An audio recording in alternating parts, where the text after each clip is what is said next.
Hello, this is my project.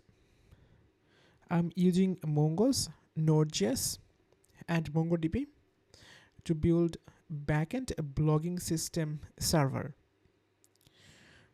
We have inside source app, and inside source we have app folder, and inside here we have a two file app.ts and server.th.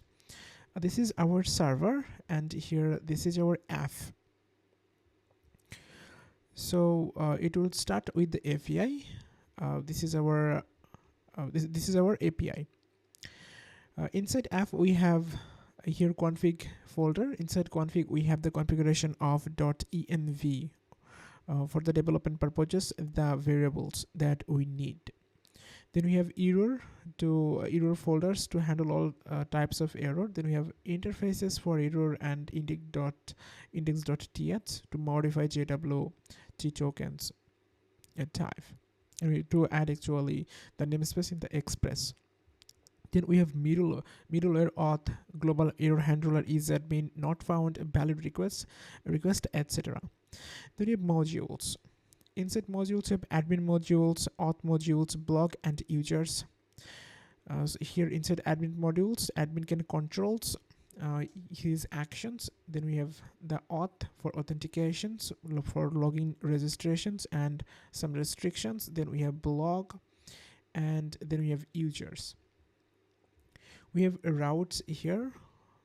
Then we have utils for the reusable code that you can use smartly. This is my project. This project is working fine. If I open here this postman, we can create new user. We can create new user here.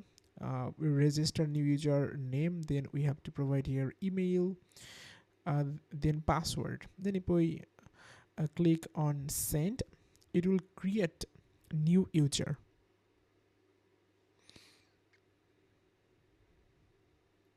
We see new user is created, and we can test all the API we have here: get all blocks, create blocks, update blocks, delete blocks.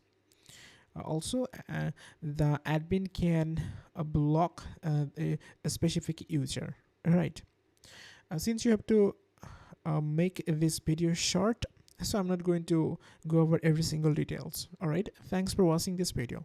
This is the overview of my project.